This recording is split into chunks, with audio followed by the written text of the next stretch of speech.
예, 오늘 저희 그 스튜디오에는 저희 연결을 했습니다. 워싱턴 중앙일보의 허겸 편집국장님 연결했는데 최근에 한국에서 이 4.15 부정선거와 관련해서 여러 가지 기사들이 나오는데 한국에서는 기사를 보기가 힘들어요. 그런데 미주중앙일보가 기사를 냈다 그러면서 한국의 역으로 알려지는 이런 보도들이 이루어졌고 그 기사가 나온 이후에 여러 유튜버들이 또 이 기사 내용을 기반으로 해서 많은 정보들을 좀 전달하는 모습을 저희가 보았습니다. 최근에 인주 이야기까지 해서 시리즈로 지금 계속해서 여러 기사들을 내고 있는데 이 한국에서도 도대체 이 기사가 어느 신문에서 나온 것이냐, 누가 쓴 기사냐 이런 이야기들이 서서히 나오고 있고 많은 반향을 불러일으키고 있어서 저희가 직접 연결해봤습니다. 워싱턴 중앙일보의 허겸 편집국장님 자리에 모셨습니다. 안녕하세요. 네, 안녕하세요. 네. 네. 우리 허 국장님은 사실은 저희가 개인적인 인연이 좀 있어요. 네. 예. 예. 원래 애틀랜타에 계시다가 올라가셨어요, 워싱턴에. 네. 네, 5월 달에 올라갔습니다. 네. 네. 근데 워싱턴 가시자마자 갑자기 무슨 날개를 단 것처럼 예, 여러 가지 기사들이 그냥 계속 특종 기사들을 저희가 좀 계속 보고 있습니다. 정말 대단합니다. 대단해요. 네. 뭐 좋게 말씀해 주시니까 좋은데 우선은 이 방송에 나오게 해주셔서 감사하고. 나와주셔서. 네, 그 홍성구 대표님 또 개인적으로 애틀랜타에서 조지아주 애틀랜타에서 호영호제하는 형님 동생하는 그런 갑자기 방송에 출연해가지고 홍 대표님 이렇게 하려니까 너무 좀 네. 어색한데. 어색한가요? 그냥 허 기자님. 네, 내용 자체는 굉장히 위중하게 생각하는데요. 그렇죠. 네, 홍 대표님하고의 관계 때문에 좀 편하게 하더라도 좀 시청하시는 분들이 이렇게 좀 자연스럽게 봐주셨으면 좋겠습니다. 네. 네, 예, 감사합니다. 자, 지금 일단은 얘기가 나왔으니까 말인데 한국에서 가장 관심을 가지고 이야기됐던 기사가 이두봉 검사장 기사였어요. 네네네. 신내림 공무원? 일단은 이 얘기부터 먼저 좀 시작을 간단하게 해볼까요? 신내림 공무원 기사를 쓰게 된 배경? 이게 단독 보도를 하신 건데. 네. 많은 분들이 아시겠지만 일단 신내림이라는 말이 나온 거는 굉장히 이슈가 됐었죠. 그 내용을 짧게 말씀드리면 월성 원전을 멈추게 했던, 왜 도대체 멈췄냐, 산업통상자원부에서 어떤 경위에서 멈추게 했냐, 이 부분을 수사하는 그 감사원을 통해서 검찰 쪽으로 넘어와서 수사를 계속하는 과정에서 그 자료를 삭제하는 일이 있었습니다. 즉 압수수색을 들어가려고 하니까 그 해당 공무원이 자료를 삭제했는데 나중에 그 감사원 그리고 검찰에서도 동일한 내용이 언급이 됐다라고 들었는데 어떻게 해서 자료를 삭제했냐 했더니 윗선을 밝히지 않으려고 저희 추정입니다. 윗선을 밝히지 않으려고 신내림을 받은 것 같다. 뭐 이렇게 얘기해서 당시에 굉장히 이슈가 됐었던 내용인데요. 사실 그 부분이 윗선이 누구냐 이 부분을 지금 단정적으로 얘기할 수는 없지만 굉장히 뜨거운 감자였었고 정권과도 어떤 식으로든 연결이 돼 있을 거라는 얘기들이 파다했는데 그런 상황이라면 검사 입장에서는 굉장히 수사하기 부담되는 거는 사실이거든요. 그런데 그렇죠. 그 부분을 뚝심을 가지고 수사를 한 분이 공교롭게도 6월 28일 재검표 인천 연수을 그 대법원 특별 2부에서 했던 재검표 검증기일 그 6월 28일 선거 무효 소송 그 사건을 수사 그 참고인 조사부터 시작되는 건데 고발인 조사부터 그 참고인 자격으로 불러서 수사를 하게 되죠. 근데 그 내용을 시작했던 분이 월성 원전 즉 신내림 공무원들을 구속 기소했던 잡아서 가두고 기소했던 그 특출난 그 이력을 보이셨던 분이 인천지검장으로 오신 다음에 고발인 수사가 시작된 거였죠. 그 사실을 좀 알게 되고 한국에서 기사가 나와야 되는데 어떤 영문인지 기사가 안 나오길래 제가 다루게 된 거였습니다. 저도 지금 그게 궁금한데 한국에서는 왜 이런 기사들을 도대체 내지 않는 걸까요? 네, 저도 성구 형님께 죄송합니다. 홍 대표님께 여쭤보고 싶어요. 저도 왜 한국에서 도대체 기사가 안 나오는지 그러니까 좀 궁금한데 어떤 식으로든 나중에 이 진실이 드러날 거라고 생각되고요. 합리적인 의심을 갖고 있는 거는 뭐 이렇게 볼 수 있겠습니다. 모든 기자는 음모론자다. 음모론자의 성향이 있다. 즉 있는 정보 발표를 그대로 믿지 못하고 그건 꼭 사람을 불신하는 성향이 있어서가 아니라 정보 발표를 액면 그대로 받아들이지 못하고 조금이라도 의심하고 저기 안에 어떤 꼼수가 있지 않을까, 정보가 거짓으로 발표하는 게 아닐까, 이런 정도로 생각하게끔 훈련을 받기 때문에 모든 그렇죠. 기자는 음모론자라는 생각이 분명히 드는데 네. 그런 맥락에서 본다면은 합리적인 의심을 제기할 만한 상당한 어떤 부정의 증거로 단정할 수는 없지만 그런 어떤 정황 증거나 어떤 단서들이 포착된 게 사실이고 그렇기 때문에 그런 문제 제기를 하는 게 맞는다라고 생각되는데 한국에서 안타깝게도 기사들이 거의 또 다루는 분들이 있죠. 이렇게 용감하게. 네. 용감하다는 표현이 맞는지 모르겠지만 저는 개인적으로 그분들을 존경하는데 한국에서 기사를 다루는 분들이 있는데 메인스트림 쪽에서 다루지 않죠. 그러니까 조금 안타깝지만 미국에서 어떤 때는 제가 뭐 하는 건가 싶기도 하면서도 다뤄야겠다. 진실을 알려야겠다. 왜냐? 미국에도 4.15 총선과 관련된 미국 그 투표권을 행사하려고 작년에 이제 되지는 않았지만 팬데믹 때문에 투표권을 행사하려고 했던 많은 그 유권자분들이 계세요. 한국 국적을 갖고 계시는 분들. 이분들에게도 알 권리가 있기 때문에 그분들에게 그렇죠. 알리기 위해서 한국에서 좀 편하게 다루면 좋죠. 한국에서 다룬 거 저희가 갖다 쓰면 되는데 좀 정말 안타깝습니다. 안 다루기 때문에 제가 직접 지금 다루고 있습니다. 일단은 저도 상당히 좀 속이 상하는 부분이기는 하지만 어쨌든 간에 일단 한국도 그렇고 미국도 그렇고 부정선거에 대해서는 어떻게 해서든 다 좀 입막음하려고 하는 그런 분위기가 양쪽 다 네, 어쩜 그렇게 똑같은지 모르겠어요. 진짜 정말. 네, 너무 닮아가가지고 쌍둥이 그러니까 같습니다. 네. 그러니까 좌파들은 무슨 뭐 국제 연맹이 있나 봐요. 자기들끼리 어떤 공유하는 예, 방법 좌파가 같은 그러는 것도. 건지 우파도 상당히 가담을 했는지 잘 모르겠지만 아, 예, 약간 네. 느껴지는 건 있는데 제가 뭐 단정적으로 네. 얘기할 수 있는 건 아니고 특히 처음부터 말씀을 안 드렸지만 제가 지금 말씀드리는 거는 한국중앙일보 또는 미주중앙일보 본사하고는 상관이 없는 개인의 의견이에요. 네네. 그러다 보니까 마저 얘기를 한다면은 어떤 맥락인지 모르겠고 좀 짚히는 건 있지만 단정적으로 얘기할 수 없는 부분이 좀 안타까워요. 조금 더 근거들이 이렇게 확실하게 잡혔으면 하는 생각인데 어쨌든 동일한 패턴으로 가고 있는 게 굉장히 특이하고 흥미로운 부분입니다. 네. 지금 이두봉 검사장에 대한 기사를 썼던 날이 13일자였어요. 네, 네, 네. 13일자 기사 쓰신 이후로 혹시 그쪽에서 다른 움직임이나 이런 거 연락받은 건 없습니까? 따로 있는 거는 없었습니다. 예. 네. 예전에 네. 예전에 한국에서도 기자 생활을 하셨었잖아요. 네네, 네, 했었습니다. 예. 그때도 혹시 뭐 검찰들하고 무슨 교류가 있었나요? 예, 예. 그때 이제 서초동에 서울 네. 법원 청사라고 하잖아요. 거기 네네. 출입하는 곳을 이제 법조팀이라고, 사회부 법조팀이라고 하는데, 그때 네. 이제 서초동 법조타운을 취재를 했었죠. 예. 예전부터 그러니까 검찰 출입을 좀 했었던 경험이 있었던. 예, 예. 그때 예. 예를 들면 이제 저의 경우는 이제 저희 때 아직 대법원까지 기자단이 뚫리지가 않아서 대검찰청에 출입을 하고 있었는데 네. 대검찰청 그리고 서울중앙지검 그리고 서울중앙지법 이렇게 기자들이 배치가 돼서 이렇게 서로 나눠서 취재를 하는데 그때 그 팀장을 했었고 당시에 뭐 이렇게 예를 들면 삼성 이건희 회장 뭐 삼성 에버랜드 전환 사채 CD 편법 증여 사건이나 정몽구 회장이 구속됐던 뭐 현대차 공판 이런 재판들 또는 검찰 수사 이런 거를 또는 뭐 론스타 사건이나 이런 부분을 취재를 계속 했었죠. 사실은 그게 중요한 건 아니고 그런 네. 맥락에서 취재를 했을 때 한국에서 충분히 기사가 나와야 된다라고 저는 생각을 했거든요. 기대를 맞습니다. 하고. 근데 네.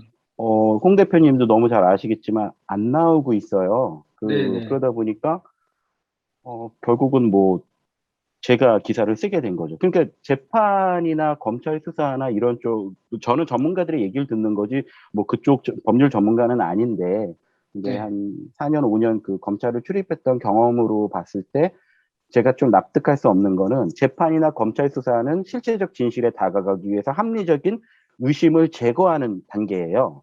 그렇죠. 그러니까 재판을 하면서 예를 들어서 어떤 일이 있었다고 하면은 이거는 말이 안 되는 거 진짜 말 그대로 음모론이다.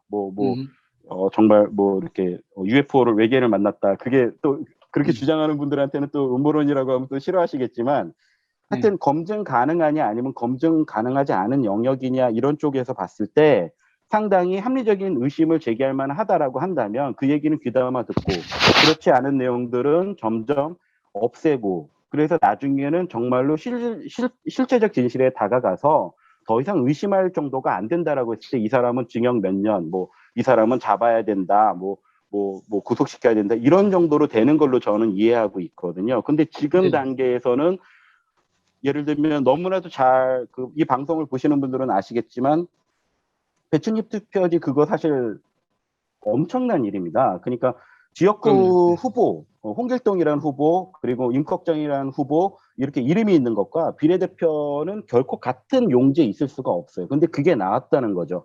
예를 들어서 그게 어느 뭐 압수수색이나 아니면은 선관위 공무원 컴퓨터에서 뭐 우연히 나왔다. 이건 일종의 테스트였다라고 얘기할 수도 있겠지만 네. 재검표 검증기일 6월 28일 그 대법원 특별 2부 천대엽 대법관이 주심이었던 특별 2부에서 진행했던 민경욱 전 국회의원이 제기했던 선거 무효 소송의 재검표 검증기일에 부장판사, 현직 부장판사가 발견했고 천대엽 대법관이 감정물로 채택했다라는 건 그거는 도저히 거짓말을 할래 할 수 없는 정도의 내용이 나온 거예요. 그렇죠. 그렇다면은 합리적인 의심을 제거하기 위해서 대법원이 즉시 직권으로 자신들의 어떤 권한으로 선관위에 다시 한번 그 서류를 내라 또는 왜 원본 이미지 파일이 없냐 이거 어떻게 된 거냐 뭐 이런 정도로 분위기가 갔어야 되는데 전혀 그렇지 않게 분위기가 흘러갔죠. 일종의 봐주기식으로 갔다라고 해도 무방할 정도의 내용들이 있었던 겁니다. 그러니까 저는 네네. 그게 합리적으로 이해가 안 가고 조금 더 말씀드리자면 결국은 음모론이라고 하는 사람들의 그 내용 그런 주장을 일축하고 부정선거를 주장하는 사람들의 주장을 이렇게 말하는 사람들의 주장을 일축하고 음모론으로 싸잡아서 비난하는 과정. 그럼 그 책임 누가 있겠냐? 그 책임의 기책사유는 결국 대법원이나 큰 범주로 본다면 검찰 또는 정부 선관위를 포함한 정부에 있다. 그거를 해소해야 된다는 거죠. 마지막으로 말씀드리면 마지막이 아니죠. 제가 네네네. 그냥 정리를 해본다면 제 얘기를 좀 정리해본다면 정말 여기저기서 의심을 하고 있다면 당신들 그런 얘기 하지 마. 일로 와서 뚜껑 열고 판도라의 상자 열고 이거 한번 봐봐. 1번부터 2번까지 그리고 이거는 그날 만들어진 원본 파일 여기 있어. 다 증명하고 그다음에 숫자 200표 중에서 숫자 세서 120표 원래 당선됐다고 한 사람 맞아 안 맞아? 그대로 맞지. 80표로 떨어진 사람 맞지. 이렇게 해야지 합리적인 의심을 제기한 분들에게 납득할 수 있을 정도로 설득을 하는 건데 지금 그런 과정이 전혀 없다는 거예요. 그렇다면 음모론을 누가 부추겼냐라고 저는 오히려 묻고 싶은 거예요. 그런 차원에서 이제 기사를 쓰게 된 거죠. 얘기가 좀 길어졌습니다. 예. 지금 뭐 말씀하신 내용 저희 100% 공감을 합니다. 사실 기자들 입장에서는 그 합리적 의심이라는 부분 굉장히 중요한 부분이거든요. 비판적인 시각을 가지고 이것이 정말 팩트인가를 확인하는 작업이 기자로서 굉장히 중요한 작업이기 맞습니다. 때문에. 예. 근데 지금 이제 마침 또 검찰 출입을 했던 경험이 있다 보니까 검찰에서 이 정도면은 분명히 기사로도 나와야 할 법한 상황인데 그렇죠. 기사가 나오지 않는. 안 나오고 있죠. 뭔가 좀 이상한 냄새가 자꾸 나는 건 분명한 사실이에요.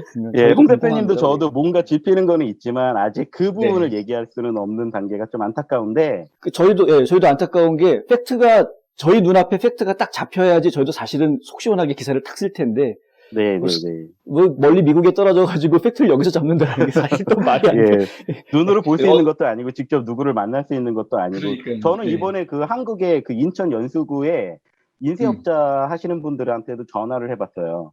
그래서 제가 두 번째인가 세 번째 쓴 기사 그 압박 두 번째 기사 같은데 압박은 차이가 있을 수 없다. 거기 코멘트 중에 사실은 똑같은 내용이 인터넷에도 있었고 같은 말씀을 해주신 분도 있어서 실은 그 코멘트 중에서 일치하는 코멘트로 네티즌이 쓴 걸로 했지만 그 같은 내용을 인천에 그 인쇄를 하시는 분이 똑같이 말씀을 해주신 경우도 있었거든요. 그러니까 답답한 거예요. 취재하고 싶은데 답답한 겁니다.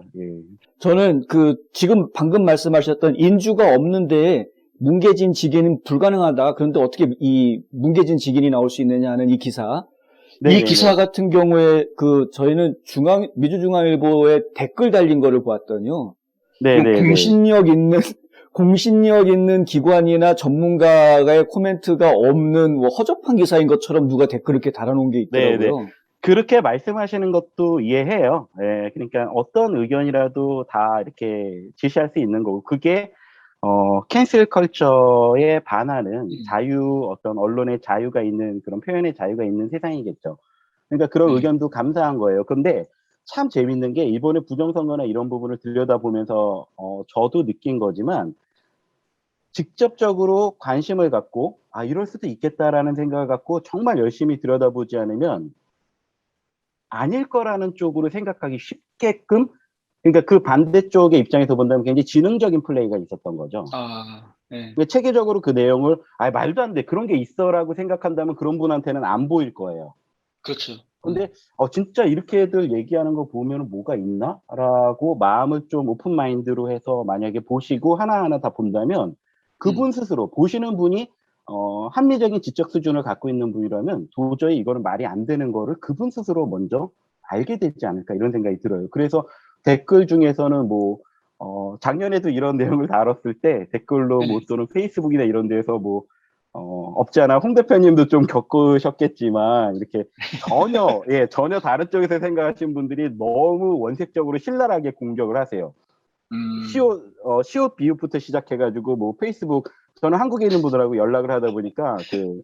페이스북 메신저를 닫지를 않았어요. 근데 네, 네, 네. 그쪽으로 이제 처음 읽기도 전에 이제 시옷 비웃부터 있으면서 막 오는 내용들을 보면 네, 네. 안타깝죠. 안타까운데 또 기자라는 일들을 하는 사람들이 막연하게 욕하는 사람들한테 또 익숙해요. 관대해요.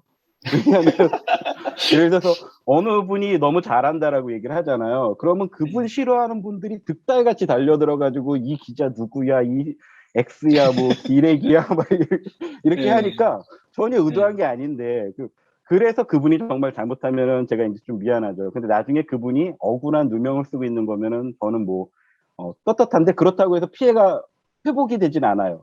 기자 업무는. 예, 네. 저희 특성 자체가 그렇고, 그러다 보니까 누가 이렇게 쌍욕을 하거나 막 원색적으로 비난하는 부분에 있어서 좀 무덤덤해요. 다만 그 내용의 한간이 의미가 있다라고 생각되면은 좀 귀담아 들으려고 노력은 하는데, 네. 제가 보기에 그 댓글 단분 저도 다 봤어요. 그런데 그분들은 전혀 비난하고 싶지 않고 충분히 의견을 잘 제시해서 감사하고, 그것도 또 하나의 표현의 자유니까요. 그런데 조금 더 들여다보셨으면 좋겠어요. 조금 더 오픈 마인드를 갖고 내용을, 저 사람들은 극우고 음모론자야 이런 식으로 말고 정말 얼마나 그 근거가 있길래 얘기하는지 한번 알아나 보자라는 마음으로 한번 내용들을 좀 찬찬히 보시고 직접 인터넷에서 자료도 찾아보시고, 그러면 굉장히 합리적인 단서들이 발견될 거고 포착될 거고 그분 스스로 납득을 하게 될 거라고 생각이 되거든요. 일단 주류 언론들이 안 다루는 상황이다 보니까 그렇게들 반응하시는 분들을 거의 저는 이해를 합니다. 한국 법에 따르면 선거가 끝난 다음에 6개월 안에 이 선거 부정 문제에 대해서 이 법원에서 뭔가 답을 내놔야 되는 상황이었는데 지금 1년이 지나서야 이게 지금 얘기가 나왔다는 네, 거예요. 그렇습니다. 검증기일이 열리는 그 준비기일이 아마 1년 지나서 있었을 거예요. 그날이 공교롭게도 4월 15일 같았을 거예요. 그래서 아마 모르는 분들은 재판이 열린 날, 아니, 선거가 열린 날, 같은 날, 먼 훗날, 10년, 20년 지난 다음에는 4월 15일 날 선거가 있었는데 4월 15일 날 재판이 준비기일이 열리면 굉장히 신속하게 착수했구나라고 생각하기 쉽지만 1년이 지난 겁니다. 근데 이게 홍 대표님도 저도 웃으면서 얘기했지만 웃을 일이 아니에요. 왜냐하면 이거를 간단하게 본다면 선관위에서 근무하시는 분들이 나중에 그 유권 해석을 내려서 네. 대법원에서 파견 가신 분들인지 모르겠지만 하여튼 대법원장을 중앙선관위원장이 맡고 있고, 또 시도 각급 법원장이 그 각급 선관위원장을 겸임하고 있기 때문에 사실 큰 틀에서는 같은 조직이나 비슷한 성향이라고 봐도 되는 거고요. 같이 움직인다라고 봐도 되는데, 그 단계에서 이 부분에 대해서 사실은 투표하고 그 문제 제기를 한다고 했을 때 제일 먼저 6개월 안에 해야 되는 게 맞는데, 그 대법원이나 선관위, 정확히 어느 쪽인지는 잘 모르겠습니다. 그때 들은 거는 분명한데 거기서 유권 해석을 했어요. 6개월 안에 하도록 한다라는 거는 일종의 권고사항이기 때문에 6개월이 지나도 된다라고 그렇게 얘기를 했다고 들었어요. 그런데 그거 자체가 말이 안 되는 게 제가 대검찰청에서 대법원을 취재할 때도 거의가 아니라 6개월 안에 재판들이 항상 열렸고요. 네. 그리고 그 민경욱 전 의원께서 언급한 그 통계 자료를 공개한 적이 있는데 그 내용에도 헌정사상 지금까지 6개월 안에 보통 2, 3개월 안에 다 결정이 됐어요. 그거는 왜냐하면 그만큼 피해 사실이 있었을 경우에 잘못된 상황이 있었을 때 오류를 잡고 그 피해를 손실을 회복하기 위한 어떤 사법부의 어떤 노력이라고 봐야 되는 건데 1년 네. 동안 안 열렸다는 거는 정말 말이 안 되죠. 차라리 그때 대법원이나 선관위에서 그와 같은 얘기 팬데믹 상황 때문에 안 했다라든지 그렇게 얘기했다면 차라리 조금은 100번 양보해서 이해가 갈 수도 있었겠지만 그 법률 자체가 반드시 6개월 안에 열려야 되는 게 아니다라고 얘기한 그 내용을 알았을 때 둘 중에 어느 곳이 얘기한 줄 몰랐던 거지 그 내용은 분명한 팩트입니다. 그랬을 때 저는 너무 어처구니가 없었던 게 자, 그 판사나 공무원 시험으로 그 판사는 좀 제외하고 이제 행정정보실을 5급 시험을 붙어서 사무관이 되거나 또는 네. 7구급 그 공무원 시험을 붙어서 이분들이 일반 행정직으로 붙어서 선관위로 그 지명이 돼가지고 가게 되죠. 그럼 그분들이 보는 시험에는 공히 똑같이 행정학이라는 과목이 있어요. 그 행정학에 거의 첫 페이지도 아니고 기초 중에 기초로 들어가는 게 기속행위와 재량행위라는 거예요. 네. 표현이 조금 어려운데 쉽게 말씀드리면 기속행위는 하여야 한다예요. 즉 영어로 치면 must do고요. 그리고 재량행위는 할 수 있다라는 거예요. 영어로 치면 can do입니다. 할 수 있다라는 건 해도 되고 안 해도 되는 거예요. 반드시 네. 의무가 수반되거나 동반되지 않습니다. 하지만 하여야 한다라는 건 기속행위라고 해서 반드시 그 기간 안에 하도록 돼 있어요. 안 하게 되면 법률 위반인 거죠. 그렇죠. 위법이 되는 거죠. 그런데 6개월 안에 안 열리고 1년째 되는 날 변론 준비 기일이 열리고 그로부터 또 2달이 지나서 6월 28일 그러니까 한 달 그 1년 2개월이 지난 다음에 그 검증 기일이 열렸는데 그거에 대해서 그 대법원과 선관위 측에서 이거는 의무적인 사항이 아니다라고 얘기했다는 거는 시간을 거꾸로 돌려서 그 얘기한 분들이 또는 선관위 모든 공무원들이 시험 보는 시점으로 돌아간다면 다 시험 떨어지는 거예요. 왜냐하면 예, 그 공무원 7급급 공무원 시험은 엄청난 경쟁률이기 때문에 그거를 하나 틀리면 떨어지는 싸움이에요. 그러니까 네. 굉장히 치열하게 서로 거의 완벽을 기하기 위해서 싸우는데 거기서 이런 기초적인 하여야 한다 또는 할 수 있다라는 기속행위 재량행위를 헷갈리는 상태로 갔다라면 거의 1번 내지 2번 문제는 틀렸을 거고 1번 내지 2번 문제를 틀린 사람이 합격할 거를 기대할 수 없는 거죠. 그러니까 이거는 그분들 스스로 말도 안 된다는 걸 아는데도 그와 같이 말한다는 거죠. 그러니까 그 자체로 모순인 거고 빨리 바로 잡아야 되는 거고 그 자체에도 언젠가는 책임을 물어야 되는 왜 도대체 이렇게 네. 늦어졌냐 어느 쪽 잘못이냐 선관위가 자료를 안 냈기 때문이냐 아니면 대법원이 의도적으로 고의로 밀었느냐 이 부분도 나중에 책임 소재가 명명백백하게 가려져야 되는 거죠. 네. 그 허 국장님 쓴 기사 중에 보니까 7월 7일자로 쓴 기사 중에 일본 언론이 선관위가 4.15 부정 선거 주범이다. 선관위가 주범이다라고 기사를 쓰신 내용이 있어요. 통일일보의 네. 얘기를 인용하셨는데 네. 지금 이제 얘기하신 거죠. 대법원이냐 선관위냐 어느 쪽이 잘못이 있냐 그러면 이제 일단은 선관위 쪽이 좀 더 잘못이 더 많은 것으로 이해할 수 있는 일본 부분인가요? 언론이 다룬 거는 신체적 진실을 알고서 다뤘다고 생각되지는 않고요. 그래서 일본 언론이 통일일보가 일면의 톱 기사로 헤드라인으로 머리 기사로 예를 들어서 선관위가 주범이다라고 한 거는 그 내용을 그대로 옮긴 거고요. 당시 많이 이슈가 됐던 것 같아요. 저뿐만 아니라 다 많이 다루셨던 것 같고 그런데 그 일본 언론이 다룬 거가 굉장히 특별히 저 개인적으로 와닿던 거는 이거는 팩트가 아니라 저 개인의 어떤 감성의 문제인데 너무 감사했어요. 그러니까 한국에서 그와 같이 정리해가지고 풀어서 쓰지 못하는 상황, 어쨌든 구조적인 한계 때문에 또는 뭐 침묵의 카르텔 때문인지 못 다루고 있는데 일본 언론이 시작부터 끝까지 아주 소소하게 친절하게 무슨 어떤 그 재밌는 소설책을 읽는 것처럼 어떻게 시작됐고 누가 잘못이 그걸 다 정리해서 나와서 저희는 그거를 그냥 번역해가지고 쓴 거밖에 없죠. 그런 보도가 나온 게 감사했고 그걸 계기로 미국에서도 좀 다루지 않았나. 그래서 SNS 또는 주류 언론 또는 구글링을 여러 번 해서 찾아보려고 했는데 아직 영어권에서는 나오지 않아서 좀 안타깝습니다. 아마 민경욱 의원 관련 사건이기 때문에 안 나올 수도 있어요. 왜냐하면 민 의원이 10회에 가가지고 강연을 했잖아요. 네네. 이미 미국에도 이제 알려진 인물이 돼버려서, 예, 민 의원 이름이 나오면은 미국 언론에도 지금. 이렇게, 들고 시위도 하시고, 그러니까요. 예. 이제 작년에 11월에 오셨죠. 네. 작년에 예. 10월 말에 마지막 날인가 오셔서, 저 애틀란타에 있을 때, 그때 그 신앙 간증도 하시고 강연도 하셨는데, 그때 너무 감사했죠. 또 인터뷰도 할 수 있는 기회도 있었고, 그래서 약간은, 저 역시 어떤 그 외국에 있으니까 더더욱 좀 둔감하게 봤던 것 같았는데, 그때 민경욱 전 의원님, 그 부정선거를 주장하는 분들 사이에서는 민경욱 현직 의원님이라고들 많이 또 부르시잖아요. 근데 민경욱 국민 투쟁본부 상임 공동대표님 그분을 개인적으로 인터뷰하고 이러면서 여기에 그 진정성이 느껴졌어요.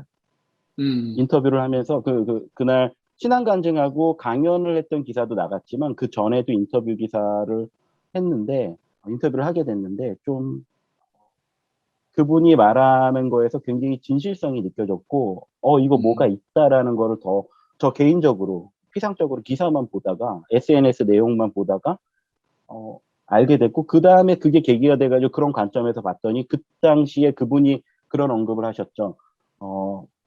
미국도, 부정선거가 있을 거다. 그래서 여기서 그 내용을 또 길게 제가 말씀드리면 좀 길어질 것 같은데, 그분의 의견대로 됐다라는 생각이 맞아요. 저의 주장입니다. 예, 그분의 의견대로 됐다라는 생각이 들고 또 하나 말씀드리고 싶은 거는 그분이 그 당시에 성경 구절을 인용하면서 세상이 사람들이 가만히 있으면 돌들이 소리친다라는 성경 구절이 있는데 저는 그 내용은 성경 구절이에요. 그러니까 누가 그 독생자 예수냐 이런 부분에 있어서 세상이 외면한다고 해도 결국은 알게 된다라는 그런 취지로 말씀하셨겠지만 또 한편으로 저는 아마 민경욱 전 의원님도 그런 중의적인 표현으로 하셨겠지만 저는 돌들이 소리친다라는 게 되게 와닿던 게 돌들이 소리치는 건 어떤 상황일까요?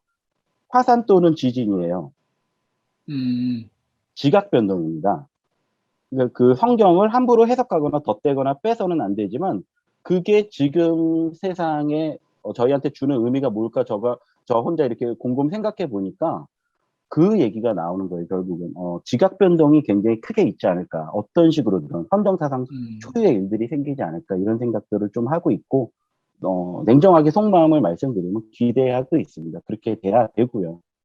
그런 정도 그렇습니다. 네.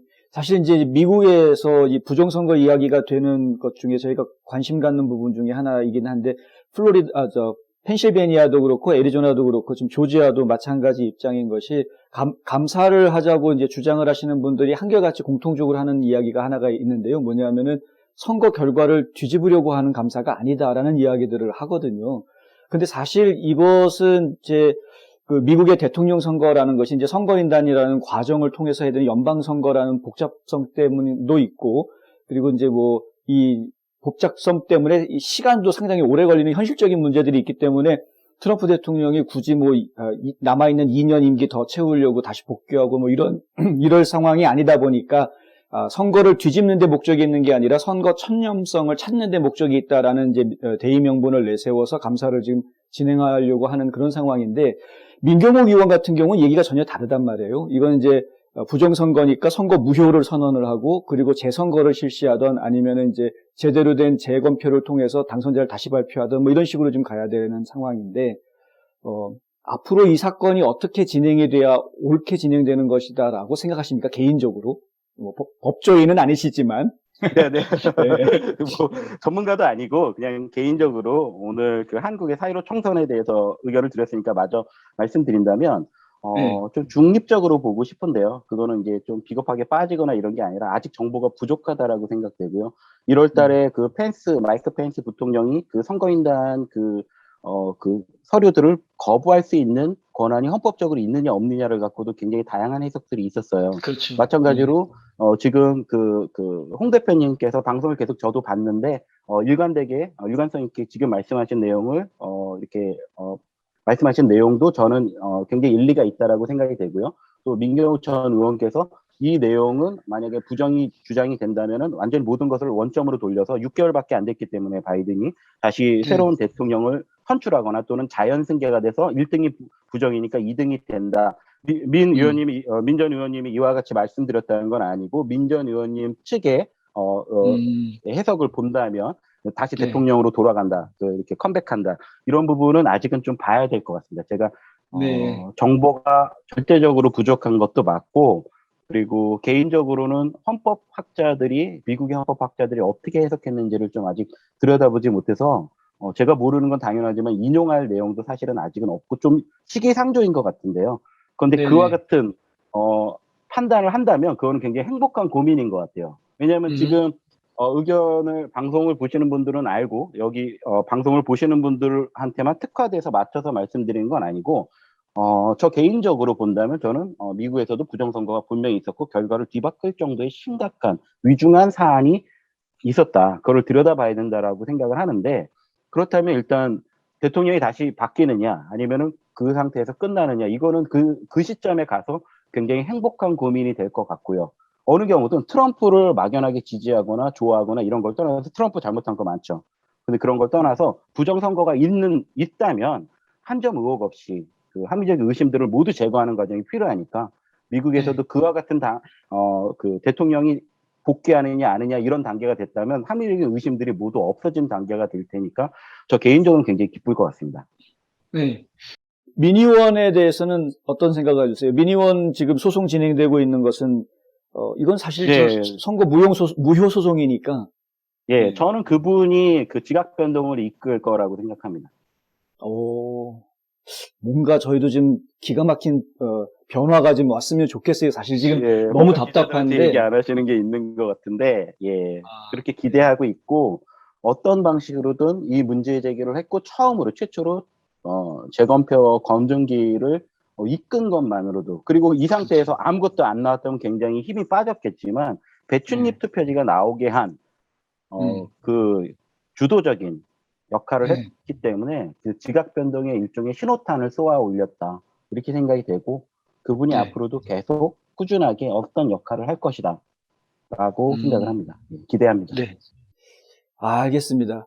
저희 이제 그 워싱턴 중앙일보가 미주 중앙일보 이름으로 이제 한국에 이 지금 4.15 부정선거의 증거들이 나온 것들에 대한 기사를 보도한 것에 대해서 저희 많은 분들이 도대체 누가 그 기사를 썼는지 궁금해하시는 분들이 계시고, 그리고 사실 어떻게 중앙일보가 이런 기사를 냈느냐라고 또 이야기하시는 분들도 계시고 해서 한국 중앙일보하고는 제가 입장을 대변하지는 않고요. 그 부분은 좀 그렇게 잘 생각해 주세요. 그래서 저희가 이제 마침 또 아는 분이어서 정말 이제 이렇게 기사 하나 써주시는 게 한국에 계신 분들, 그리고 또 우리 동포들도 마찬가지고 자유우파 쪽에 있으신 많은 분들 입장에서는 너무나 단비 같은 그런 기사예요. 사실 그분들을 대신해서 제가 감사의 말씀드리고요. 제가 감사합니다. 앞으로도 계속해서 좀 진실 보도, 남들이 안 하는 보도 우리라도 해야 되겠다. 좀 계속해서 정진해 주시길 정말 감사합니다. 짧게 말씀드리면 여전히 이 부분이 진실이 아니라고 말씀하시는 분들 계세요. 그분들도 다 존중하고요.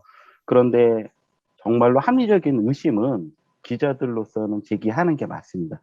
왜냐하면 팩트만 보도하면 좋지만 정부는 항상 진실만을 얘기하지는 않아요. 그렇기 때문에 정부가 거짓을 말하는 경우에는 의혹 제기를 안 하고 팩트를 얻어가지고 보도한다고 하면 정권 한 3번, 4번 바뀌어야지 됩니다. 보도 못해요. 그렇기 때문에 합리적인 선이라면 문제 제기를 해야 되는 게 맞다라고 저는 생각이 듭니다. 네. 진짜 오래간만에 제대로 된 기자 정신을 본 것 같습니다. 아닙니다. 제가 왜냐면요, 홍 대표님 방송을 열심히 봐서 그래요. 많이 봐주세요. 감사합니다. 여러분 좋아요, 구독 많이 해주시고요. 네, 좋아요, 구독 많이 해주시고요. 뉴스하다 이런 얘기하면 안 되는데. 뉴스앤포스트 많이 봐주세요. 제가 좋아하는 방송입니다. 진실하신 분이세요. 되게 심지가 굳으시고 진실하신 분이세요. 좋아하는 형님이에요. 그래서 많이 방송 봐주세요. 네. 이거 아무래도 통편집 해야 될 것 같은데. 오늘 이거 저 방금 뮤지엄 예. 칭찬한 거 통편집하면 다음 방송 안 나갈래요. 알겠습니다. 그러면은 겸허히 네. 겸허히 감사하게 받아들이겠습니다. 네, 제가 예. 감사드립니다. 네, 네. 정말 귀한 시간 내주셔서 또 한번 감사드리고요. 앞으로도 계속해서 4.15 부정선거 관련한 좋은 소식들, 그리고 한국 언론들, 뭐 미국도 지금 좌파 언론도 다 마찬가지이긴 한데, 언론들이 지금 언론다운 고시를 못하고 있는 현실 속에서 제대로 된 소식을 전해드리도록 우리 허 국장님 같은 좋은 기자분들이 아직 열심히 뛰고 있다는 것, 우리 이 방송 시청해 주시는 분들 기억해 주시면 정말 감사하겠습니다. 오늘 좋은 시간, 귀한 시간 내주셔서 정말 감사합니다. 허 국장님. 네, 감사합니다. 네.